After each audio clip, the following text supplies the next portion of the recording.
सर्व भावी दास झालो त्यांचा, तिची माझे हित करीती सकळ, जेने हा गोपाळ कृपा करी. भागलिया मज वाहातील कडिये, त्यांची आले जोडे सर्व सुख. तुका म्हणे शेष सेवी नावडी, वचन न मोडी बोले. तिची माझे हित करीती सकळ, जेने हा गोपाळ कृपा करी. पांडुरंगा करू प्रथम नामाना,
तुमचा अनुग्रह लाभलो पवन झालो चराचरी. मी कळा कुसरी कैचणीने बोलतो वचने अति भाविका. एका जनार्दनी तुमचा दास त्याची आस परवारी. मैपती राया सद्गुरु राया माझा माथा तुमचे पाया. धाव मैपती माझे आई, मजला ठाव देवा पाही. शरण शरण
काय भक्तीच्या त्या वाटा मज धावाव्या सुभटा.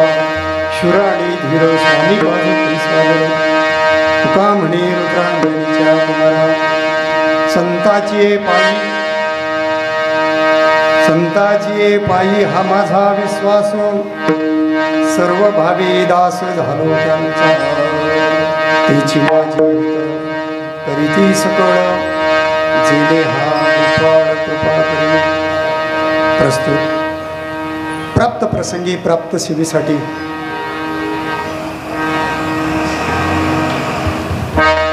हरिकीर्तना करता निवडलेला अभंग. जगद्गुरु जगदवंदनीय संत श्रेष्ठ वैराग्याचा मूर्तिमंत पुतळा विश्वसंत.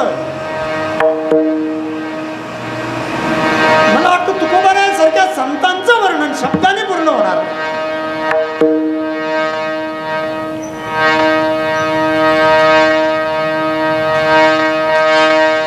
महात्म्याचं वर्णन, साधूचं वर्णन यथार्थ करण्याकरता शब्द अपुरे पडतात.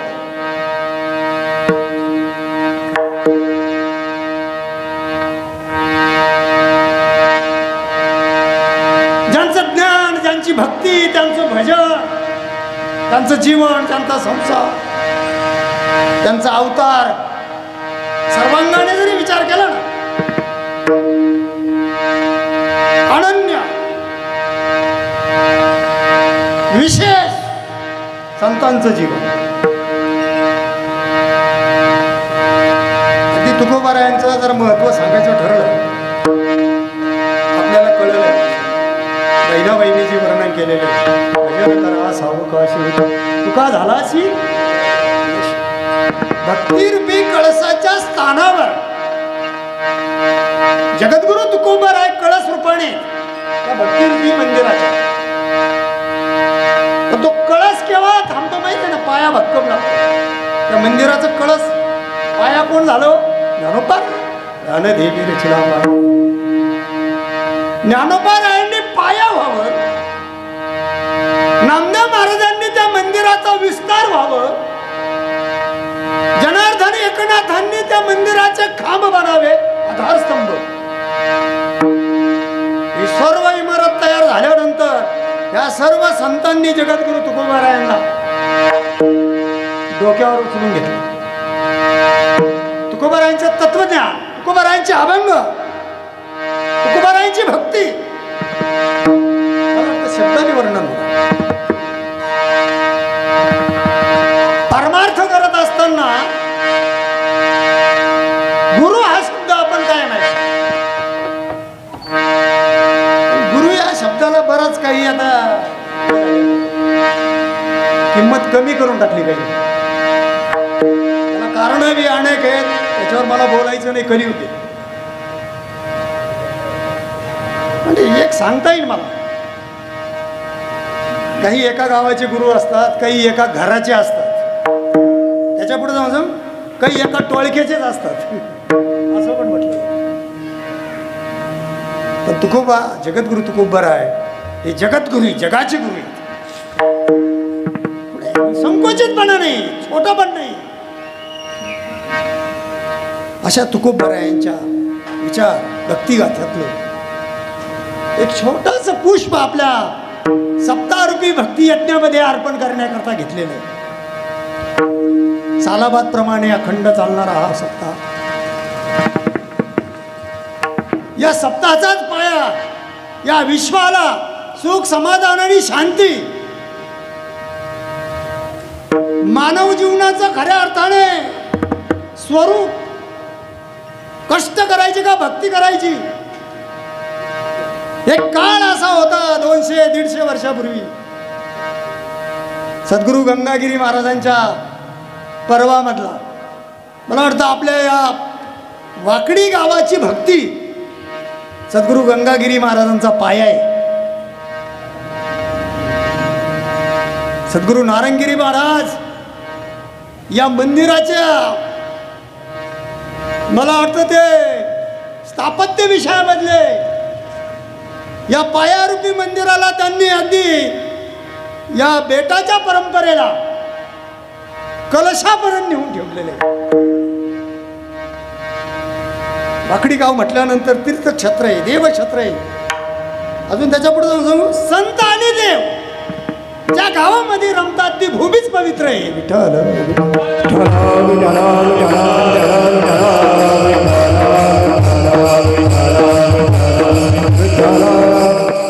कारण आम्ही कधी बी जिल्ह्यामध्ये हिंडत असताना, परमार्थिक क्षेत्रामध्ये जात असताना, एका गावामध्ये 4 सप्ताह मोठाले 4 सप्ते एका गावात होणं हे सामान्य भाग्य नाही.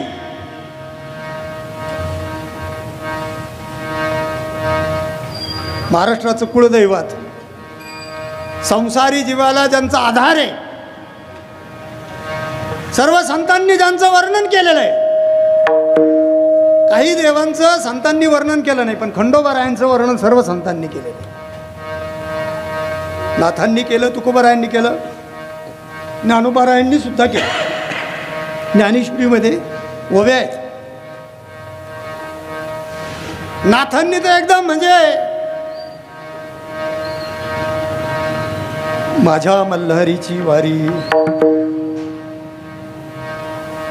सद्गुरू नारंगिरी महाराज मल्हारी शब्दाचा अर्थ सांगायचे.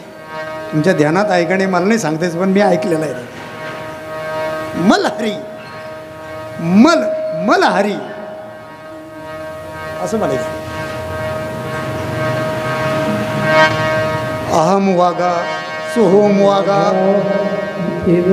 प्रेम नगरा वारी सावध होणी भजनी लागा देव करा कैवारी. किती तत्वज्ञान आहे याबद्दल. अहम वागा सोहम वागा, अहम वागा सोहम वागा, मग सावध व्हा, भजन करा, भक्ती करा. पण भजन भक्ती कशा करता करा? देवाला आपलंसं करण्याकरता. देव करा कैवारी. खंडोबारायाचं वर्णन सर्व संतांनी शास्त्रांनी केलेलं आहे. ग्रंथ आहेत. आपला तुम्ही जास्त भक्ती करतात, आपल्याला जास्त सांगायला. खंडोबारायासारखं दैवत अर्ध्या महाराष्ट्राचं कुलदैवत आहे इथं खंडोबा, वाकडीचं दैवत. आणि सद्गुरू गंगागिरी महाराजांची कृपा. जगामध्ये ज्या संतांचं आज श्रेष्ठत्वाने भक्ती की पाहिली जाते, अडाण्यापासून गरिबापासून तर श्रीमंतापर्यंत, अडाणीपासून तर ज्ञानीपर्यंत, अज्ञानापासून ज्ञानापर्यंत, जगाच्या पटलावर ज्यांचं आज नाव घेतल्याने काम होतंय बाहेर देशात. आपल्या परिसराचं नगर जिल्ह्यातलं एक प्रमुख, नगर जिल्ह्याला मोठं करण्याकरता शिर्डी संस्थान म्हणजे शिर्डी साईबाबा, त्यांचंही दैवतीचं. साईबाबांच्या पदस्पर्शाने सुद्धा पुढे झालेली भूमी. अरे हे सगळं कार्य घडत असताना त्याशिवाय घडत नाही.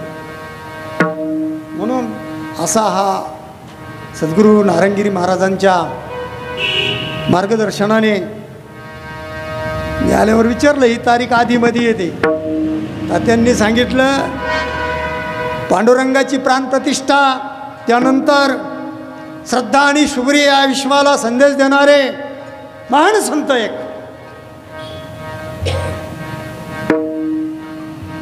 सच्चिदानंद सद्गुरू साईनाथ महाराज, या मंदिरांचे जीर्णोद्धार, प्राणप्रतिष्ठा. साईबाबांची प्राणप्रतिष्ठा करून झालं 12 वर्ष आणि 25 वर्ष 20-25 वर्ष पांडुरंगाच्या प्राणप्रतिष्ठा. तसा आपल्या ज्ञानेश्वरी पारायणाला 43 वर्ष पूर्ण झाले. भक्ती कधी कधी मागं पुढं होईल, हरकत नाही, पण अखंड सेवा चालू ठेवणं, म्हणून त्याला अखंड हरिनाम सप्ताह म्हणतात. आणि जी जागतिक वैश्विक जी महामारी आली होती, महारोग आला होता 2 वर्ष, प्रशासकीय काही नियम असतील, समग्र मानव जीवनाच्या कल्याणाकरता असेल काही नियम, आपल्या सर्वांना पाळावं लागतात. 2 वर्ष थोडा खंडितपणा आला तरी काही का होईना, कुठल्या का मार्गाने नाही, थोडी सेवा झालीच. आज 2022 यात्रा महोत्सव, सप्ताह, सर्व पर्व, नवीन वर्ष, भगवान प्रभू रामचंद्रांचा जन्मोत्सव, हनुमंतरायांचा जन्मोत्सव, हे पर्व आपल्या वैदिक धर्म संस्कृतीनुसार चैत्र महिना हा नवीन वर्षाचा प्रारंभ. कितीतरी योग एकत्र येऊन आपला हा भक्तियज्ञ चालू आहे. समस्त ग्रामस्थांच्या महाराजांनी ही फौज परमार्थामधली उभी केली. आमचे मुलं हे परमार्थाची गरज आहे. आम्ही परमार्थ किती केला बेरजेमध्ये नाही, आमच्यात किती मुरला किती. आणि हे संस्कार पुढं आम्हाला, मी कीर्तनकार झालो, संस्थांचं काम करायला लागलो एकच, फक्त सप्ताहामध्ये हरिपाठाला जायचं, पारायणाला बसायचं, कीर्तन ऐकायचे आणि पंक्तीला जायला मिळायचं. ही लहानली मुलं, ही आपल्या सप्ताहाच्या, वाकडी सप्ताहाचं आकर्षण आहे. हे सर्व करत असताना, धर्म कार्य करीत असताना राजआश्रय पण लागतो. हा परमार्थ एवढा शिस्तीमध्ये नेमाने करत असताना आमच्या हरमणामध्ये ही परंपरा आहे, त्याला कारण शक्ती ही संतांची आपल्याला मिळालेली. म्हणून आपल्या 2022 सप्ताहाच्या या भक्तियज्ञामध्ये हे पुष्प अर्पण करण्याचं संत महिपती महाराजांच्या कृपेने, सद्गुरू नारायणगिरी महाराजांच्या कृपेने, आपल्या सर्वांच्या इच्छेने आलेला हा योग आहे. संतांची सेवा करत असताना आयुष्य संपल पण संताबद्दल बोलणं संपणार. म्हणून संत हा विषय घेऊनच आपण बोलायचं. या अनुषंगाने एका संतांचं पारायण साई चरित्र, दुसरं संतांच्या विचाराचं पारायण. पण संत आणि संतांचे विचार हे कळून अंगीकृत झाल्याशिवाय खऱ्या अर्थाने या देहाचं सार्थक होत नाही. विठ्ठल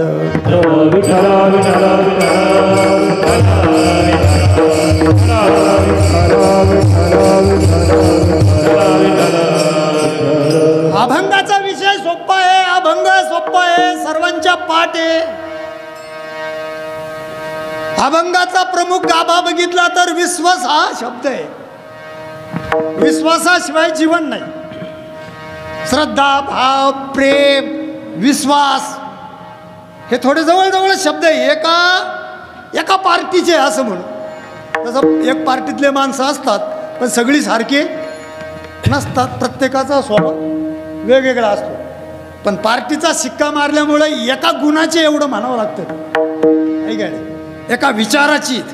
त्याचं प्रेम, भाव, श्रद्धा, विश्वास, जिव्हाळा ही एका अर्थाने एका अर्थानेच. थोडाफार फरक आहे. फार शास्त्रीय विचार केला तर संतांचं असणारं योगदान कलियुगामध्ये देवाकडून मिळालेलं वरदान, संतांचा असणारा अधिकार आणि संत परंपरेमुळेच आज आपल्याला सुख समाधान आहे.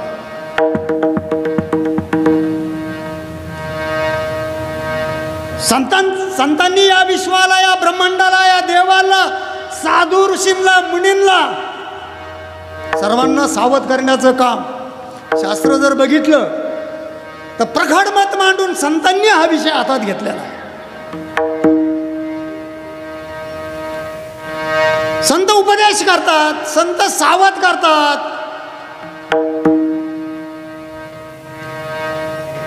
संत जागवतात. सावध करणे म्हणजे जागृत करणं, सावध करणं. आपण त्याला सावध केलं, अज्ञानातून जागवणे. संत किती वेळा जागवतात तो आपल्याला? किती वेळा जागवतात? वेळा नाही, अखंड जागवतात. सांगू मज निरंतर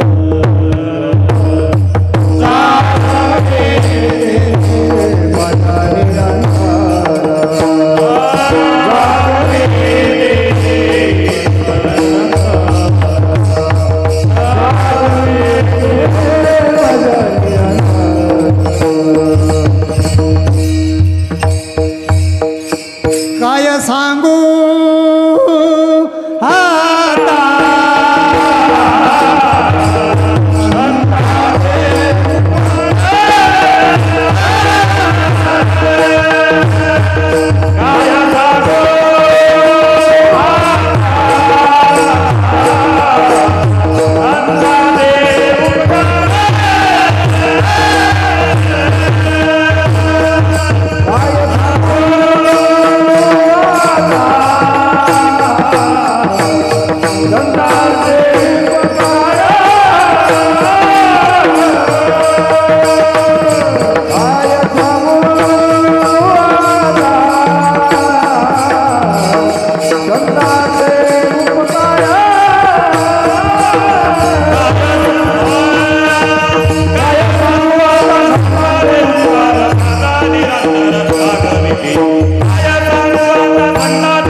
व्यवहारात जर बघितलं, समाजात जर बघितलं, जीवनात जर बघितलं, वाद झाला, भांडण झालं गावामध्ये कोणाचं, जास्त मोठा आवाज सज्जनाचा राहतो का दुर्जनाचा असतो? जोर कोणाला ज्यादा राहतो? हा, दुर्जनाला. त्याला कुठून ताकद मिळते ती माहीत नाही. तसं दैत्यांचा विजय व्हायचा, असुरांचा विजय व्हायचा, देवांचा पराजय व्हायचा. आणि याला कारण एक आहे, लक्षात ठेवा. वाईट माणसांची चलती कधी चालू होती माहिती आहे का? शहाणी माणसं एकत्र येत नाही तोपर्यंत. शहाणी बरीच असतात, चांगली बरीच सज्जन माणसं चांगली आहेत, पण सज्जन माणसाकडे एक खोड आहे, ती एकत्र येत नाही. संख्या जास्त आहे ती, पण ती एकत्र येत नाही, त्याच्यामुळे संघटना दिसत नाही. वाईटातले कमीच असतात, पण ते संघटित राहतात. दैत्य सगळे संघटित, देव संघटित नाही. एका एका दैवताचा पराजय करायचे ते. असं करता करता विष्णूचा पराजय, भगवान शंकराचा पराजय, ब्रह्मदेवाचा पराजय, इंद्राचा पराजय. शेवटी सगळ्यांना काहीतरी चमत्कार घडला, अद्दल घडली. मग एकत्र आले म्हणे काहीतरी केलं पाहिजे. आता आपल्याला ते मागच्या वर्षी त्यांना त्रास दिला, ह्या वर्षी यांना दिला, आता इथं दिला. ह्या माणसाचं आता जास्तच वाढत चाललं. सगळे एकत्र आले, पण तरी त्यांच्यामध्ये काही सारांश बाजूला निघाला. मग नारद महर्षींना बोलावलं.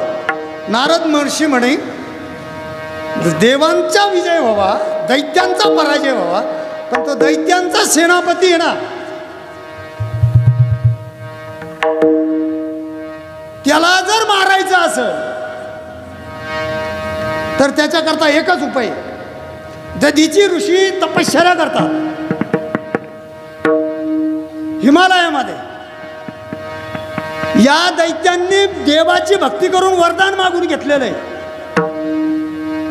त्यांचा मंत्राने, शस्त्राने, अस्त्राने पराजय होणार नाही. फक्त एकच आहे, त्या दधीची ऋषींच्या हाडाची जर शस्त्र बनवले तरच ह्या दैत्यांचा नाश होईल.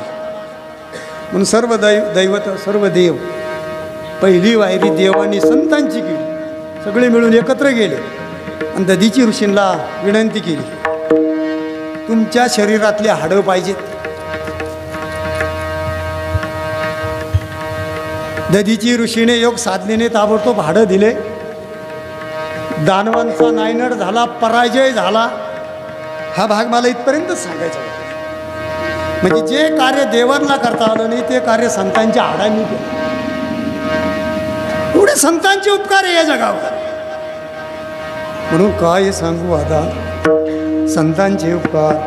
आणि संतांचे उपकार एवढे नुसते थोड्या वेळ नाही जागवते, मज निरंतर म्हणजे सतत त्यांच्या असणाऱ्या ज्ञानाने, उपदेशाने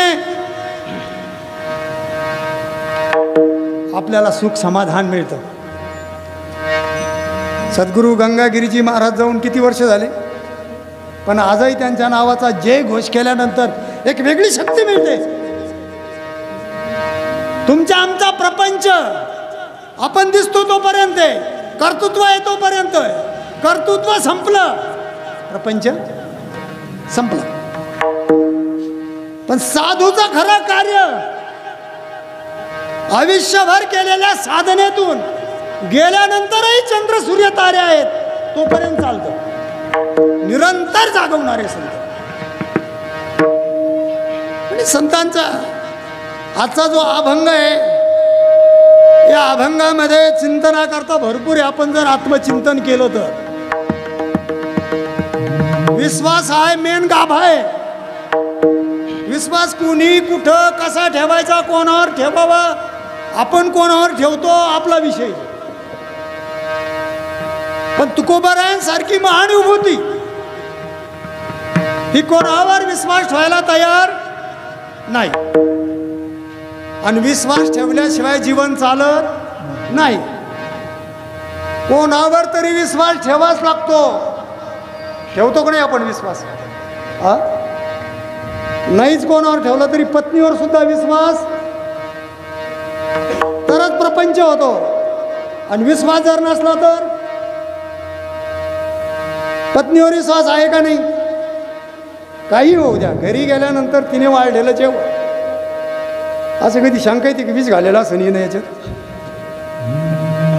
विश्वासानेच खातो ना. आपल्या संस्कृतीमध्ये आपल्या वडीलधाऱ्यांच्या परंपरेमध्ये भाकरीचा तुकडा पाहिला कुत्र्याला का टाकत होते माहिती आहे का? या जेवणात विष काय ते शोधण्यासाठी. पहिला घास घेताना गाईला किंवा कुत्र्याला टाकला जायचा, पण कुठेही घास न टाकता जेवायला सुरुवात करतो. हे विश्वासाने आहे का गैरविश्वासाने? तुम्हाला माहिती आहे काही झालं, किती वाद झाला, किती विचाराची दुरावस्था झाली, निदान कमीत कमी विष तरी घालणार. हा विश्वास, विश्वासाशिवाय जीवन नाही.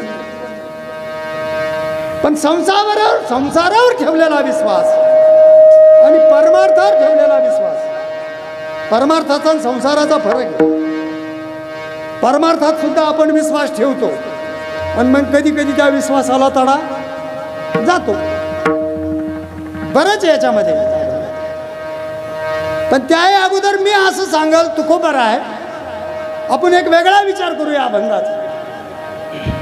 तुम्ही भजन विठ्ठलाचं केलं, वारी पांडुरंगाची, भजन पांडुरंगाचं, तुमचं अभंगातले अनेक प्रमाण जर बघितले, तुमचे शब्द बघितले आणि का दुसरे मजा नाही आता, बस तुमचा कोणावर विश्वास सुद्धा नाही. देवाचं भजन, देवाची भक्ती, नामस्मरण देवाचं, वारी देवाचीच, सर्वस्व देवाला अर्पण केलं. दिनरजनी गोविंदाचे पवाडे, जप सुद्धा विठ्ठलाचा, सर्व काही अर्पण केलं देवाला, पण विश्वास देवावर ठेवला नाही. शंका आहे बरं काय? तुकोबर आहे, तुम्ही भक्ती देवाची केली, वारी देवाची केली, पूजा देवाची केली, प्रचार प्रसार दौंडी तिची पिटू भक्तीचा डांबोरा, विठ्ठलाची दौंडी पिटली, पण विश्वास तुम्ही पांडुरंगावर ठेवला नाही. म्हणजे भक्ती देवाची करायची आणि विश्वास संतावर ठेवायचा. शंका आहे ना? नाही कळालं? अजून सोप्या भाषा सांगू.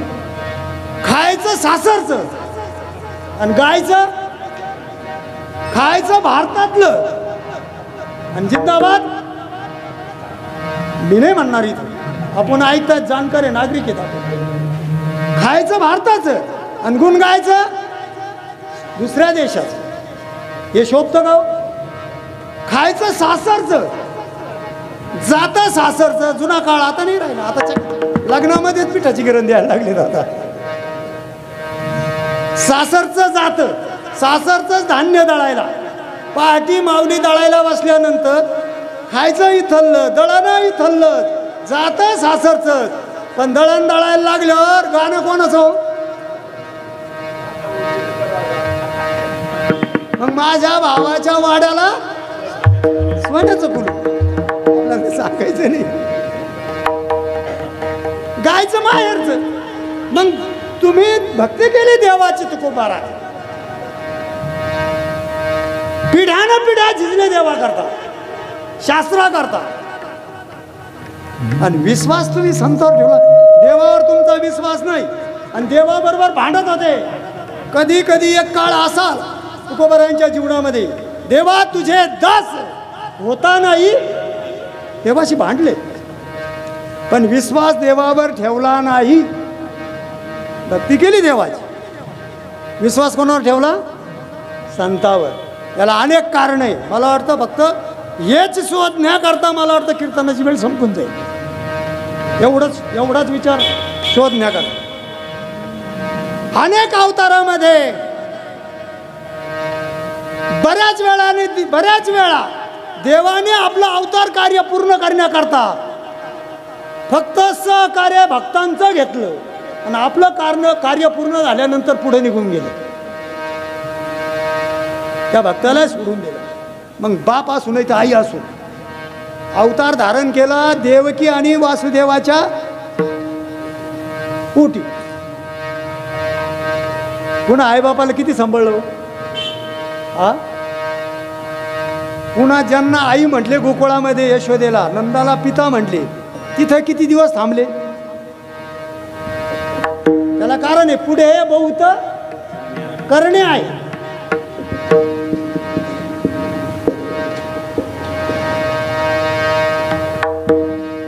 पुढं बहुत करायचं आहे ना. बघा प्रत्येक अवतारात प्रत्येक देवाचं जर हे बघा, राम भक्त हनुमंतरायाने काही संबंध नसताना एक सेवा भाव, एक दास्यत्व केलं, सोडलं नाही. काही मिळालं नाही तरी विचार केला नाही. समुद्र उल्लंघन उड्डाण केलं सीतेकर, द्रोणागिरी आणला लक्ष्मीनाकर, म्हणजे राम कार्य करण्याकरता आपलं आयुष्य समर्पित केलं. हनुमंतराय नसते तर रामायण मला वाटतं रंगावताच आलं नसतं. दासत्व सेवा केली हनुमंतरायांनी. त्या हनुमंतरायांना शेवट बक्षीस काय मिळालं? काय मिळालं? आपल्याला संपूर्ण रामायण बघायचं. आता काही जय श्रीराम म्हणण्याचा राग येतो. अजून त्याच्या पुढे जाऊन सांगू, राम राज्य येऊ नये म्हणून, राम राज्य येऊ नये म्हणून, होऊ नये म्हणून अनेकांना वाटतं, पण ते शक्य नाही. रामच जन्माला येऊ नये म्हणून अनेकांनी प्रयत्न केला. रामच अवताराला येऊ नये म्हणून. छोटी कथा आहे रामायणातली. आताच रामायण राम जन्म होऊन गेला म्हणून सांग. रावणाच्या बंदीखान्यामध्ये सगळे देव असताना ब्रह्मदेवाला बरोबर घेतलं रावणाने आणि सांगितलं चला तुमची नगरी पाहायची म्हणे आम्हाला, देवनगरी. मग आपलं दक्षिण दरवाजामध्ये नरक दरवाजा सुद्धा पाहायला गेलं. सगळं आता आपल्या ताब्यात आहे मंडळ पाहणी केलीच पाहिजे ना. पण एक भला मोठा दरवाजा होता आणि तो दरवाजा काय कधी उघडलेला नव्हता आणि उघडतही नव्हता. सुंदर चांदीचा दरवाजा होता, मोठा होता. रावण म्हणे हा दरवाजा बंद, इथं काय? ब्रह्मदेव म्हणतो दरवाजा उघडतच नाही. म्हणे का उघडत नाही? म्हणे का उघडत नाही आम्हाला माहित नाही. ते नाही रावण आहे. रावणाने थोडा धक्का देऊन बघितला, दरवाजा काही लोटत नव्हता. दरवाजाने पूर्ण ताकदीनुसार लात मारली रावणाने दरवाजाला, पूर्ण सामर्थ्यानुसार. थोडंसं दरवाजा मागं सरकला आणि मागं सरकल्यामुळं काय झालं माहिती आहे का? त्या दरवाजाला अशा 2 सळ्या लावलेल्या होत्या आणि त्या 2 सळ्या बरोबर दरवाजा ज्या वेळेस उघडला जाईल, मधी ज्याला शिक्षा चालू होती का त्याच्या डोळ्यात घुसती, त्याचा मृत्यू होईल. तो कधी होणार होता? तो कोण होता मधी? हा, भस्मासूर. भस्मासूर कोणाला म्हणतात? जो बापाला त्रास देतो. बापानेच निर्माण केलेला जो भस्मासूर असतो मुलगा, आणि त्याच बापाला त्रास द्यायला निघतो, तो भस्मासूर. ती भस्मासुराला शिक्षा होती आणि त्या भस्मासूर मोठ्या गाढवासारखा ओरडला थोडा. तो दरवाजा लोटूनच उभा होता, म्हणजे दरवाजा उघडल्यावर मारला. त्याने कोण आहे म्हणे, त्या दरवाजाला लात मारतो, दरवाजा उघडतो. बाहेरून रावण होता, रावणाने नाव नाही सांगितलं. तो म्हणे गाढवासारखा ओरडणारा कोण आहे म्हणे. रावणानेच विचारलं. म्हटले मी भस्मासूर आहे. म्हटले इथं काय करतो तू? म्हटले रावण अवताराला आलेला आहे. रावण कोणा संग बोलतो? रावणा संग. म्हणे राम जन्माला येणार आहे, या दुष्ट रावणाचा वध करणार आहे आणि रावण मेल्यानंतर ही माझी जागा त्याला मिळणार आहे. मी भस्मासूर तेव्हा मुक्त होणार आहे. हे कोणी ऐकलं? रावणानेच ऐकलं. रावणाने लगेच तिथं प्रवास थांबवला, दौरा थांबवला, लगेच गुप्त मीटिंग बोलवली. म्हटले राम कुठं जन्माला येणार आहे? ते सांगितलं, भस्मासुरानं सांगितलं. दशरथाच्या घरी राम जन्माला येणार. म्हणे दशरथाचं वय किती? म्हणे लग्नच झालं, राजकुमार होता दशरथ. मग दशरथाचं लग्न होऊ नये आणि दशरथाला राम जन्मालाच येऊ नये म्हणून रावणाने सगळी योजना आखली होती. ही कौशल्याचं जे लग्न जमलं ना, ते समुद्राच्या पलीकड. कुणी त्याला आता अरबस्थान तिकडं म्हणतात ना. आणि मग कौशल्या तिकडची लग्न जमलं. बाहेर लग्न जाणार हे मायव. मग ते आगमोटीनं लग्न केलं जुन्या काळात जहाजाडी. हे बायव त्याच्यात गेले, तिथं लग्न त्यांना विघ्न आणता येईना. समर्थ माणसं होती ती बी. पण लग्न झाल्यानंतर वराडी मंडळी निघाली. हे त्याच्यातच बसले. हे मध्ये येलो. आल्यानंतर समुद्रात बोट फोडली. सगळं वराड मेलं, सगळे मेले. फक्त एका लाकडाच्या फळीवर नवरा नवरी वाचली होती, ती कडाला आली. म्हणजे राम जन्माला येऊ नये म्हणून अनेकांनी प्रयत्न केले होते.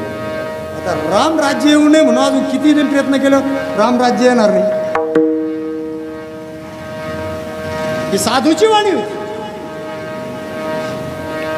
मला सांगायचं तात्पर्य तुकोबारायांच्या जीवनामध्ये रामाची म्हणजे विठ्ठलाची भक्ती केली, हनुमंतरायाने रामाची भक्ती केली. त्या हनुमंतरायांना शेवट काय मिळालं? भक्ताची छाती फाडून घेतली. हो, तुमच्या छातीमध्ये हृदयामध्ये आम्ही आहेत का नाही हा पाहण्याचा प्रयत्न केला. शेवटी हनुमंतरायाचा एक फोटो आपण असा पाहतो, छाती फाडलेली छाती. म्हणजे ज्यांनी आयुष्यभर दासत्व सेवा केली, कुठलाही भत्ता घेतला नाही, गाडी सुद्धा फिरायला मागितली नाही, कुठलं पण कुठल्या मंडळात कुठं वरती लागण असं काही मागितलं नाही, परंतु सेवा केली. पण काय मिळालं शेवटी बदली? दुःख. अनेक आहेत असे प्रसंग. जे कार्य ज्या वेळेस देवाने अवतार धारण केले, भक्तांचा फक्त फायदा घेतला, आपलं धर्म कार्य अवतार कार्य पूर्ण केलं. ते अवतार कार्य पूर्ण झाल्यानंतर त्या भक्तांना तिथंच सोडून दिलं. हे तुकोबारायांना माहीत होतं. कितीतरी वर्तमान काळातले प्रसंग सांगता येतील, पुराणातले सांगता येतील. अजूनही देव बोलावल्याशिवाय येत नाही, आणि संत न बोलावता येतात. नाही कळायचं लवकर. अनेक तुम्हाला एखादं उदाहरण सांगेल. जे कार्य देवाला करता आलं नाही ते कार्य आमच्या संतांनी केलं. मग कर्तुम अन्यथा कर्तुम अनेक अंग आहेत. देवा मुख्याला बोलायला लावतो. मुखम करोती वाचालम पंगुम लंग येते गिरीम यत्कृपा. माधव जरी संधी कृपा करीत असला, पण मुख्य माणसाला बोलायला लावायचं काम देव करतो, पण पशुला बोलायला लावण्याचं काम संतांनी केलं. ते काय माणूस होता? रेड्यामुखी वेद बोलविला, रेड्यामुखी वेद बोलविला,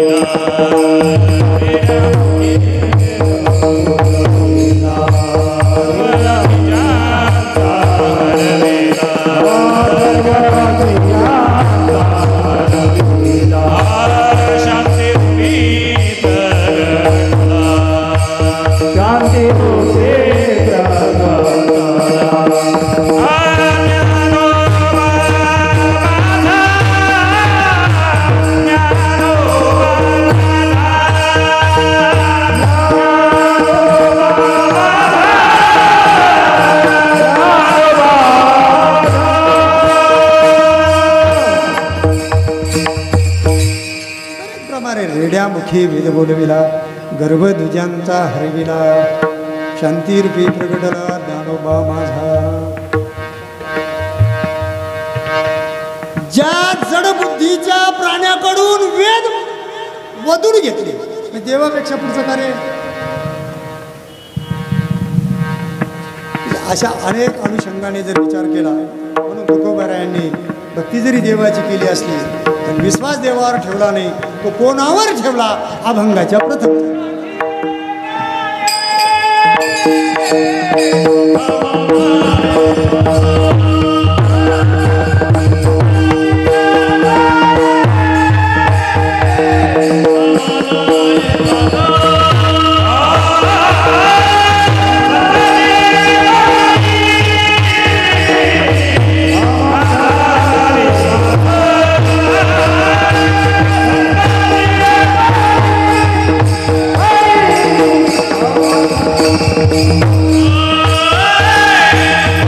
Yeah.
वस्त्रहरण पुरवलं भगवंताने.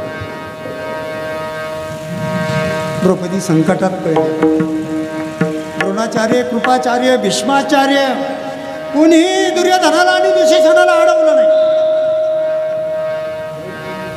मोठेपणाचे, राजा धर्माचे काही बंधनं होते तिथे. राजा पुढे कोणी बोलू नये. राजा बोले झाले, कुणी बोलू शकलं नाही. दुःशासनाची एवढी मजल भर सभेमध्ये पांचाळीला आणलं, वस्त्र हरणाला सुरुवात केली. तिची ताकद होती तोपर्यंत 2 हाताने तिने साडीचा पदर ओढून धरला. शेवटी दुष्टाच्या ताकदीपुढं ही दुबळी स्त्री कमी पडली. आपल्याला कोणीच सहकार्य करत नाही, आपली बाजू कोणीच घेत नाही. हे लक्षात आल्यानंतर तिने कोणाचा धावा केला? कोठे गुंतलासी द्वारकेच्या राजा, कोठे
गुंतलासी द्वारकेच्या द्वारकेच्या राया वेळ का सुखया लावी.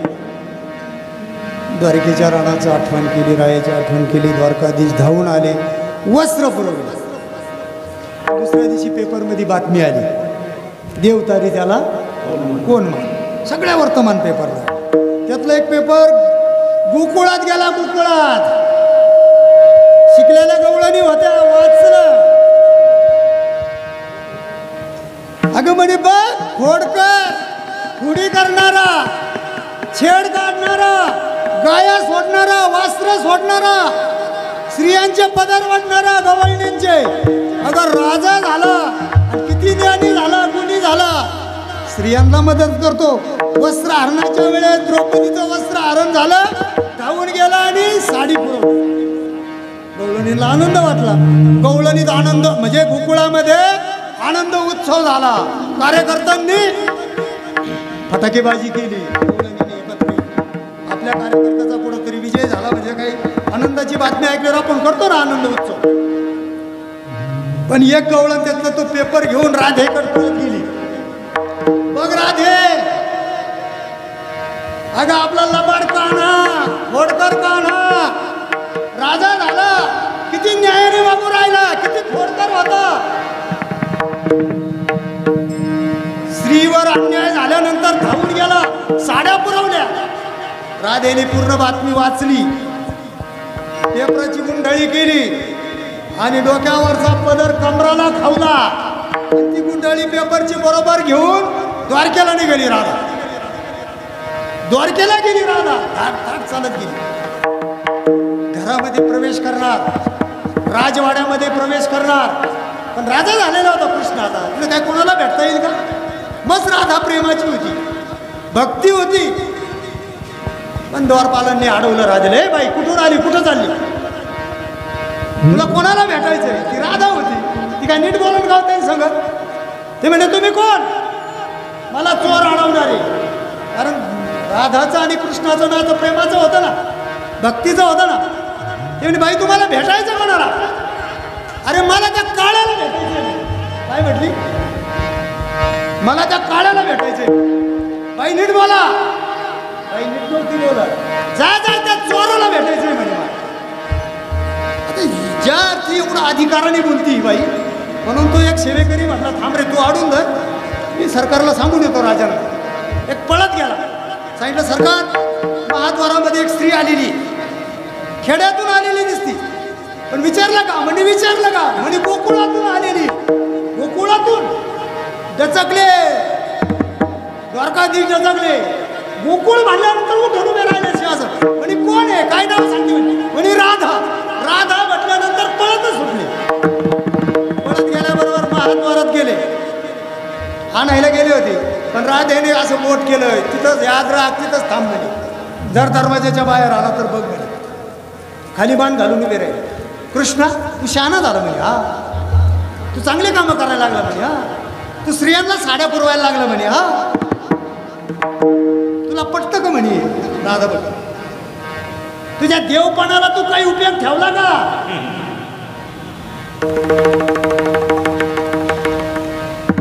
म्हटले काय झालं राधे म्हटले हे सगळा प्रकार होता असताना तू कुठं होता तुझं ब्रीद आहे न सांगता तुम्हा कळू येते अंतर पण तू वस्त्राला हात लावूस तर कुठे गेला होता त्याचे हात का तोडले नाही लगेच बरोबर का राधेची विचार देव तिथंच होते पण भक्तांना हाका मारली कुडांनी कोठे गुंतलाशी देवाला द्वारकेला जावं लागलं द्वारकेहून यावं लागलं वेळ गेलाच ना तोपर्यंत त्यानं 2-4 साड्या वळल्या होत्या ना म्हटले देवा तुझं देव पण तू ठेवलं नाही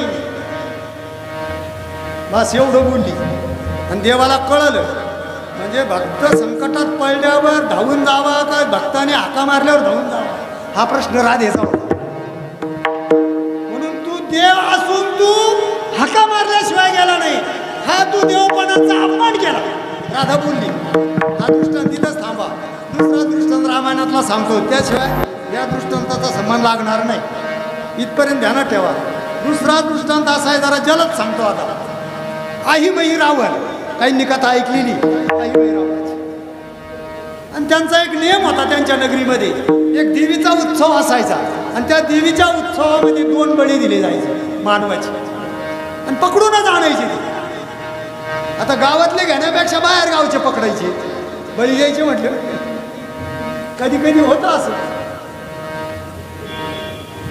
म्हणून जंगलामधून प्रवास करीत असताना राम लक्ष्मण जंगलातून चाललेले होते आहीमयी रावणाने पाहिलं राम लक्ष्मण मानवरूपी होते पकडले बंदिस्त केले 7 दिवस टाइम होता यात्रा उत्सवाला बळी द्यायला बळी म्हणजे काय पूजा नव्हती वध करायचा होता कापायचं होतं चांगले पुरुष भेटले म्हणजे देखणे पुरुष आहीमयी रावणाची ताकदही मोठी होती राम लक्ष्मणाचं काही चाललं नाही खूप सेवा सुरू झाली बळी द्यायचं त्यांना दररोज सुगंधित तेलाने स्नान फळं खायला नाश्ता हे म्हणे वनवासात आल्यापासून एवढी ठेप कधीच नाही झाली लक्ष्मण म्हणायचे 4-5 दिवस खाल्लं म्हणे दादा आपली एवढी अवस्था का करू राहिले रे म्हणे तर आम्हाला माहित होतं यांना नव्हतं कळलं अजून दादा लक्ष्मणाला म्हणे बळी देणारे बळी आपल्याला पण असं आहे एखाद्याला फाशी देत असताना किंवा आजही बी वध करत असताना सांगून करायचा असतो म्हणून युद्धामध्ये पाप लागत नाही ना समोरून युद्ध केलं जातं समोरून गोळी मारणारा समोरून मार करणारा पाप नाही पण पाठीत खंजीर खुपसणारा पाप आहे विश्वासघात करणारा पाप आहे सांगून करा ना आम्ही नाही आहे तुमचे असं म्हणा पण तुमचेच आहे खायचं बी घ्यायचं बी घात करायचं मग काय होईल महापाप आहे ते युद्धामध्ये पाप नाही किती मरू दे क्षत्रियाला युद्धामध्ये पाप नाही तसं बळी द्यायचा असू द्या नाही तर फाशी द्यायचा असू द्या शेवटची इच्छा विचारली तुला सांगितलं जातं 2 दिवसांना 4 दिवसांना अमक्या टायमाला फाशी द्यायची बळी द्यायचं म्हणून त्यांच्या भक्तांनी सांगितलं हे दोघं मानवा हो तुम्हाला आता 4 दिवसांनी बळी दिलं जाणार आहे देवी पुढे आमच्या देवीचा तो व्रत भगवान प्रभू रामचंद्राला कळलं लक्ष्मण दादा काय रे म्हणे बळी द्यायचं म्हणे देवीला कापायचं लक्ष्मण दचकला 4थ्या दिवसापासून फळं नाश्ता खाईन का कापणारे म्हणलं जेवण संपलं तहान पळाली भूक पळाली दादा कसं होणार आपलं काय समजावलं मलाच समजावलं म्हणे काय करावं पुन्हा आई त्याला काय सांगू बरेच कामं राहिलेत पुढं दादा आपल्याला सोडव नाही दादा म्हणे माझी काय ताकद चालला लक्ष्मणाचं जेवण बंद रामाचं जेवण बंद आता काकडा हरिपाठ होईल का? नाही नाही. शेवटी वेळ आली उत्सवाची, पण देवीनं सांगितलं यावर्षी मला बळी देऊ नका, तसेच द्या सवते.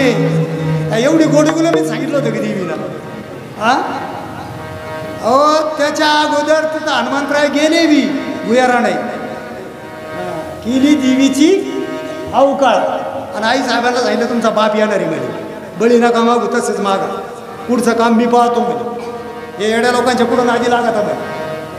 अलगत घेतले आणि भुयारातून राम लक्ष्मणाला घेऊन गेले, वाचले. पण आदल्या दिवशी बळी द्यायच्या आदल्या दिवशी रामाला ज्यावेळेस लक्ष्मण म्हणतो दादा कोण वाचवेन उद्या आपल्याला, रामाला सुद्धा आठवण आली माझा हनुम्या असताना म्हणे, माझा हनुमंत जर असताना आई मही रावणाला कळलं असतं काय चमत्कार आहे. देवाला सुद्धा त्याची आठवण झाली. कधी झाली? आदल्या दिवशी, दुसऱ्या दिवशी बळी द्यायचे होते. पुढं सगळा प्रकार झाला, राम लक्ष्मण सुखरूप पोहोचले. पण आता दोन्हींचा सिद्धांत काढायचा, दोन्ही दृष्टांताचा. देवाने आठवण केल्यावर हनुमंतराय आले का अगोदर आले होते? हा अगोदर आले होते, भक्त अगोदर आले होते देव कार्याला. पण द्रौपदीने आठवण केल्यावर देव आले का द्रौपदीने आठवण करण्याच्या अगोदर आले? हा ज्या वेळेला द्रौपदीने आठवण केली त्यावेळेला देवापाशी ही खोडी, देवाची आठवण केल्याशिवाय देव येत नाही. आपण ज्यांची आठवण न करता आपल्या गावामध्ये लिंबाच्या झाडाखाली बसून जेवण करायचे, आपल्याला कोणाला आठवण नाही, पण ते इथे येत होते ना, म्हणजे आपल्या पुढच्या कल्याणाकरताच येत होते ना. त्यांना म्हणजे भविष्यात ह्या मातीला पवित्र बनवायचंय. संत म्हणजे संत न बोलवता अगोदर आले आणि देवाने बोलावल्यावर आले. म्हणून तुकोबाराय म्हणतात संताजी पायी. कितीतरी दृष्टांत सांगते, कितीतरी, याच्यातच वेळ जाईल. आणि महिपती महाराजांची परंपरा आहे आणि कीर्तनाची परंपरा आहे. आता कोणी काही म्हणत जरी असलं तर संत महिपती महाराजांचं नेहमी भक्तांचे चरित्र सांगा, संत चरित्र. आणि संत चरित्र सुद्धा देवानेच सांगितलं, हे कुणी दुसऱ्याने नाही सांगितलं, कारण तेही प्राणापरत आहे, आवडते निवृत्ती. जे भक्त चरित्रात आहे प्रशंस. नाहीतरी नामदेव महाराजांचं प्रमाणे सगुण चरित्रे परम पवित्रे सादर वदनावी सज्जन हृदय मनोभावे आधी वदनावी भक्ती ज्ञाना विरहित इतर गोष्टी करायला सांगितल्या नाही. भक्ती ज्ञान. पण उलट आम्ही काय सांगतो, काल त्या गावाला होतो आज ह्या गावाला आलो आणि आता रात्रीतून लांब गावाला जायचंय, एवढं सांगतो. भक्ती ज्ञानाविराई किंवा संतांचं गुणगान, सगुण चरित्र. देवाचं चरित्र फक्त सगुण चरित्रच गायचंय, संतांचं चरित्र सगुणच आहे. ते काय अदृश्यामध्ये येऊन काम नाही केलं त्याने. म्हणून संत अजून एक काम आहे, तुम्हाला आम्हाला जीवनामध्ये सगळ्यांची धावपळ, तुमचे आमचे जो विचार आहे सगळ्यांचा प्रयत्न कशासाठी? सुखासाठी का दुःखासाठी? प्रपंचातली धावपळ असेल, जीवनातली धावपळ असेल, कशा करताय? सुखाकरता, सुख मिळावं म्हणून.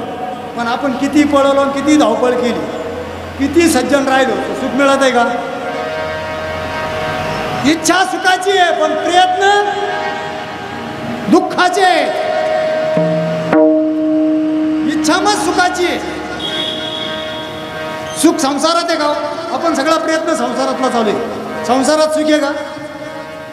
मिळेल का? आतापर्यंत कोणाला मिळालं का? आतापर्यंत बराच केला आपण. संसारात सुख आहे? सुख कुठे?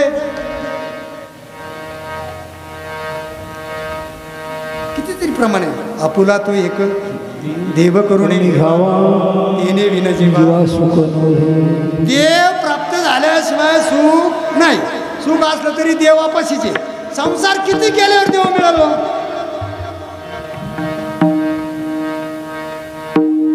संसारातली प्रत्येक वस्तू नाश पावणारी आहे. संसारातली प्रत्येक वस्तू दुःख देणारी आहे. सांगू अजून पुढे जाऊ. संसारात समाधान नाही सुख नाही आणि परमार्थात सुख आहे समाधान आहे. एक जोडी सांगतो फक्त लगेच पुढे जाऊ. रावण आणि जगद्गुरु तुकोबाराय. खरं बोलायचं बरं का कीर्तनात, खोटं बोलायचं महाराजांना बरं वाटा म्हणून खोटं बोलायचं नाही. बोल रावण श्रीमंत आहे का तुकोबाराय श्रीमंत आहे? श्रीमंतीची विचारली बरं का मी. खरं बोलायचं श्रीमंत कोण आहे? कारण तुम्ही खरं बोलले, अभिनंदन सगळ्यांचं. रावणाकर सप्तकोटी घरे शुद्ध कांचनाची, शुद्ध सोन्याची घरं किती आहे? 7 कोटी. आणि तुकोबारायांकडे एक सुद्धा घर चांगलं नाही, घर चंद्रामुळं. रावणाला बायका कोणाला? रावणाला बायका जादा का तुकोबारायांना बायका जादा? 80,000 बायका, 1.25 लाख नातू. म्हणजे संतती संपत्ती भरपूर. सत्ता तुकोबारायांची एक मेल्यावर दुसरी केली, 2च. सत्ता कोणाकडे जादा आहे? रावणाकडेच. सगळे देव बंदी खाण्यात होते.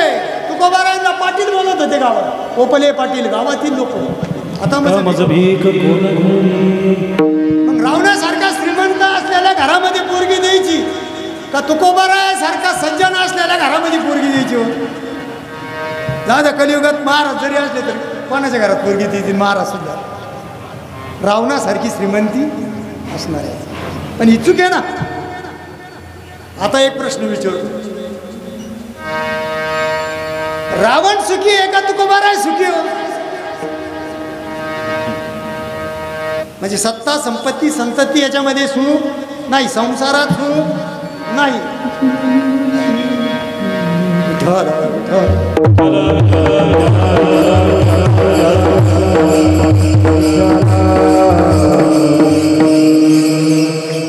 आपला विषय होता संसारात सुख नाही. सुख कुठं आहे? देवप्राप्तीमध्ये. आपुला तो एक देव करून घेवा, तेने विनजीवा सुख नाही. कोणी सांगितलं आपल्याला? नव्या नव्या संताशिवाय देवच मिळत नाही. हरी प्राप्तीची उपाय धरावे ते येणे साधती साधन हरीची प्राप्ती दे संताशिवाय होऊ शकत नाही. संतांची कृपा झाल्याशिवाय, संतांची संगती झाल्याशिवाय हरीची प्राप्ती नाही. प्रपंच किती तुम्ही जीव लावून करा, किती चिवटीनं करा, किती मेहनतीने करा, किती डोळ्यात तेल घालून करा, प्रपंचातली एकही गोष्ट सुख देत नाही. बरं किती प्रपंच केला म्हणजे आपलं मंदिर बांधतील हो. जगामध्ये श्रीमंताची मंदिरं आहेत का संतांची मंदिरं आहेत? श्रीमंतांचे मंदिरं आहेत का संतांचे मंदिर आहेत? भिक्षा मागणाऱ्या संतांचे मंदिर आहे, श्रीमंतांचं अजून एकही मंदिर नाही. मग आपली धावपळ कुणीकडे चालू आहे? ज्यांना आपले म्हणतो ना तेच आपले नाही.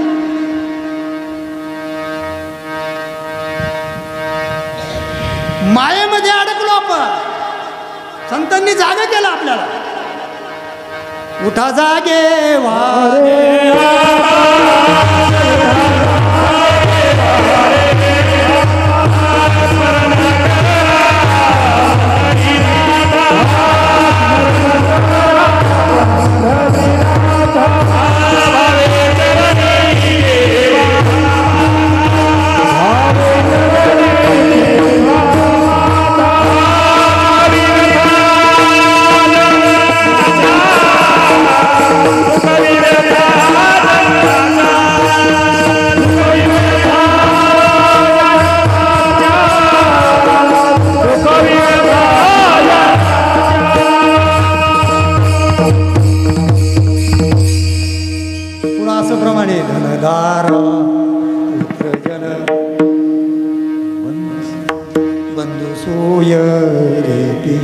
सर्व मिथ्या आहे.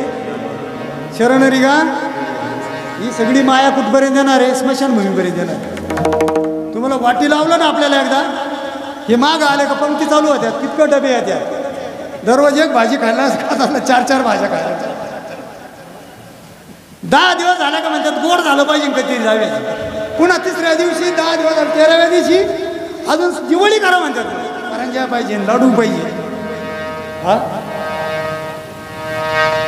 ही माया आहे. हे फक्त तिथपर्यंत नेऊन घालणार आहे. मग जो शेवटपर्यंत आपल्याबरोबर येणार तो प्राप्त करावा का जो वाटी लावायला येणार आहे त्याच्याकरता जगावं. तुम्ही कुठल्याही प्रसंगात असू द्या, तुम्ही कुठेही जा, कुठवरही जा, शेवट देवच सांगते. आपण नव्हतो तेव्हा देवच. जन्माला येताना आईच्या गर्भामध्ये सांभाळ कुणी केला? देवाने. बालपणी सांभाळ कुणी केला? देवाने. तरुणपणी सांभाळ कमी केला? देवाने. म्हातारपणात सांभाळ कोण करतो? देवच. आणि गेल्यावर सुद्धा कुठं जायचं आहे? देवा घरीच. त्याला आठवायचंच नाही. पण हे कोणी सांगितलं आम्हाला? संतांनी. आम्हाला संतांनी सावध केलं. म्हणून संताची पायी हा माझा विश्वास. तर त्या संतावर मी जो विश्वास जो ठेवला ना तो सामान्यही ठेवला. सर्व भावे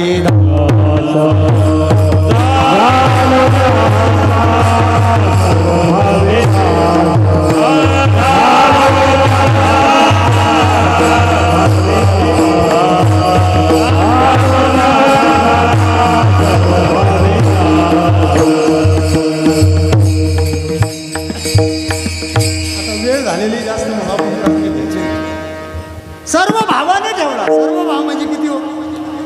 थोडं पटपट पुढं हो. सर्व भाव म्हणजे किती? अनेक वचने आलेले. म्हणजे भाव किती असतात माणसाला? नाही, शास्त्रातले शब्द नाही काढले. अजून जरा सोपं सांगतो. गुण किती असतात? गुण लग्न जमायचे नाही बरं का. 36 18 ते नाही. गुण भाव नाही कळलं. गुण किती असतात माणसाला?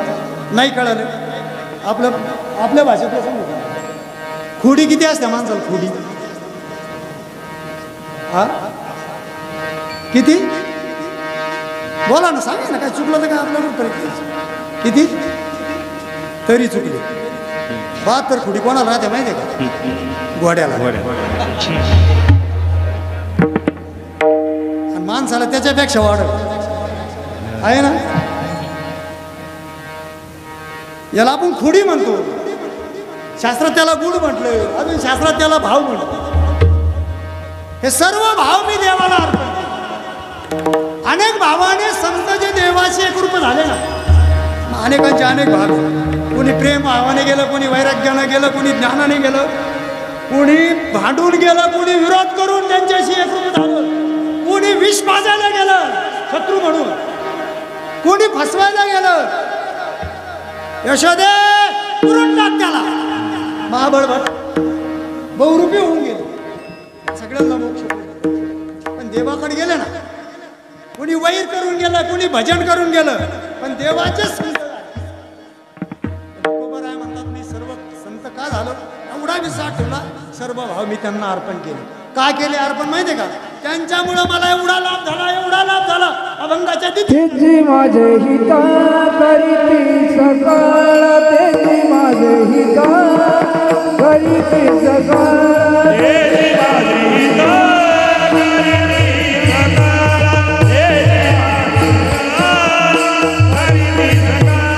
तेजी माझे हिता करीती सकाळ. तेजी माझे हिता करीती सकाळ.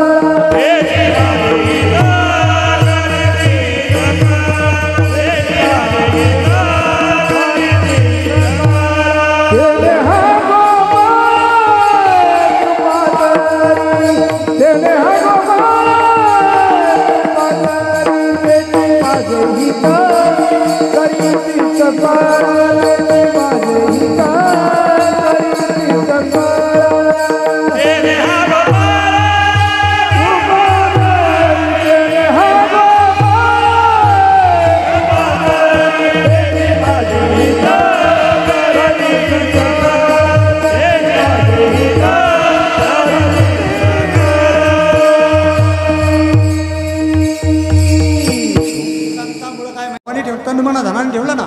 का तर त्याची माझी हित करीती सकळ. जेणे हा गोपाळ. संतांमुळं देव आमच्यावर कृपा करतो. गोपाळ म्हणजे जेणे हा गोपाळ कृपारवी. देवाला गोपाळ म्हणतात. एक नाव गोपाळ आहे ना देवाचं. गोपाळ कोणाला म्हणतात? हा गाया पाळणारा. गाया वळणाराला. पण गोकुळातल्या गाया वळणाराला गोपाळ म्हणतात. आणि आपल्याकडे गाय वळणाराला काय म्हणते माहिती? हा काय राखी? काय राखी हा?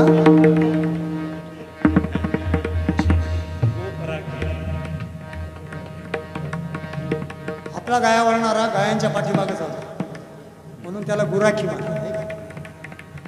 आणि गोपाळ पुढं चालायचे सगळ्या गाया त्यांच्या पाठी, त्याला गोपाळ म्हणतात. तो पुढं चालतो आणि गाया त्याच्या पाठी, त्याला गोपाळ म्हणतात.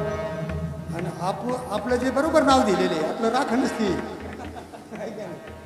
नाहीतरी जर्शी गाय पाळणारे काय सांगायचं, काय उरत नाही हो, काय उरत शेणच उरत नाही.